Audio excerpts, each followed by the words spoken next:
పెండ్లి కొడుకాయనే మా బంగారు పెండ్లి కొడుకాయనే చక్కనైన సీత తనకు దొరికిందని రాధవలే మంచి భార్య అవుతుందని మా చిన్నారి పెండ్లి కొడుకాయనే మా బంగారు పెండ్లి కొడుకాయనే అందమైన జీవితం రావాలని గౌరీ వలె నిండు తనం ఉంటుంది మా చిన్నారి పెండ్లి కొడుకాయనే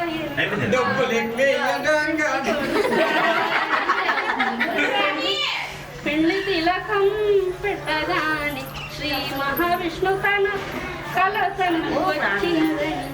పెళ్లి కళ తనకు వచ్చిందని శ్రీ మహావిష్ణు కళ తనకు వచ్చిందని మా చిన్నారి పెళ్లి కొడుకాయనే మా బంగారు పెళ్లి కొడుకాయనే చప్పట్లు పాడు దిష్టి పొరుగు దిష్టి అమ్మ దిష్టి నాకు దిష్టి చెల్లి దిష్టి అన్ని పోయి అల్ల మొక్కలు మంచిగా పెట్టారా